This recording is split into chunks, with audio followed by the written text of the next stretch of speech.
I like teaching students, but I know that there's other folks who could benefit from this kind of activity. My role lately has been getting students experiential learning in the field. I can lecture at them all day, all semester for that matter, and they'll learn so much more in a week of doing actual field archaeology.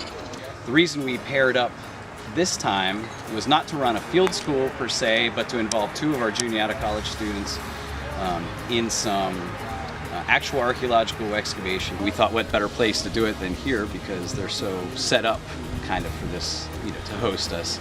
And then we have the advantage of having the museum as well as the knowledgeable staff who can help us identify what we're finding. As an older student on campus and spending time out in the world and then realizing more what I wanted to do to go back to school is a different approach than going through the motions of going from school and some kids having an idea of what they do and then changing once they get to school. I've seen a lot of people hone in on things that they're actually interested in alongside him. And the last site that we worked at field school, we had everything from wildlife students to chemistry students to geology students to history buffs, and all in one place doing the same thing because it all has the same application. And to be, again, like I said before, to be out there in the field, with artifacts in hands, experience is the best teacher. I think it's the spike that goes in to keeps the metal around the wheel for the wagon wheels and such, but I'm about to go verify.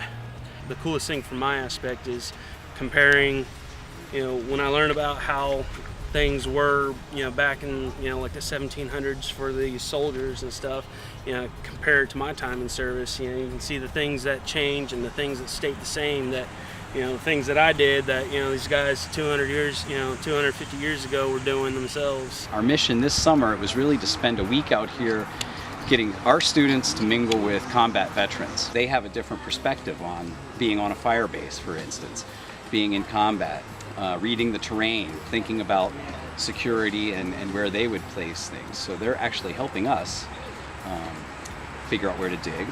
We're helping them maybe with a little bit of therapy and to divert their attention to something else, kind of a win-win situation for both groups.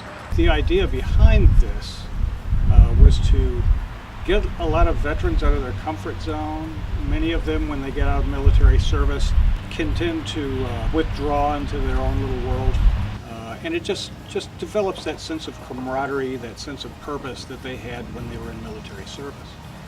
You get told that so many times, you're like, you just need to get out, you need to go do things, like, yeah, whatever, and then you go with your best friend somewhere and you're like, yeah, I need to get out more. I thought it was just fascinating as far as the history-wise, to learn something new and do something different.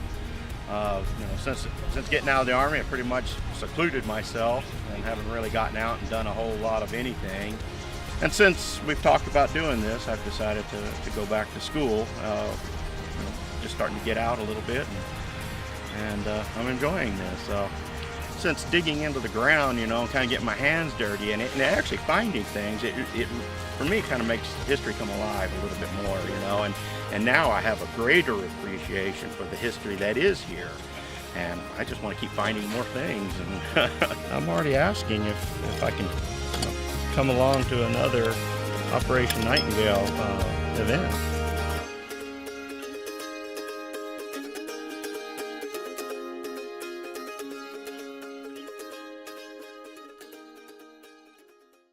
Did you find anything? A rock. Great job.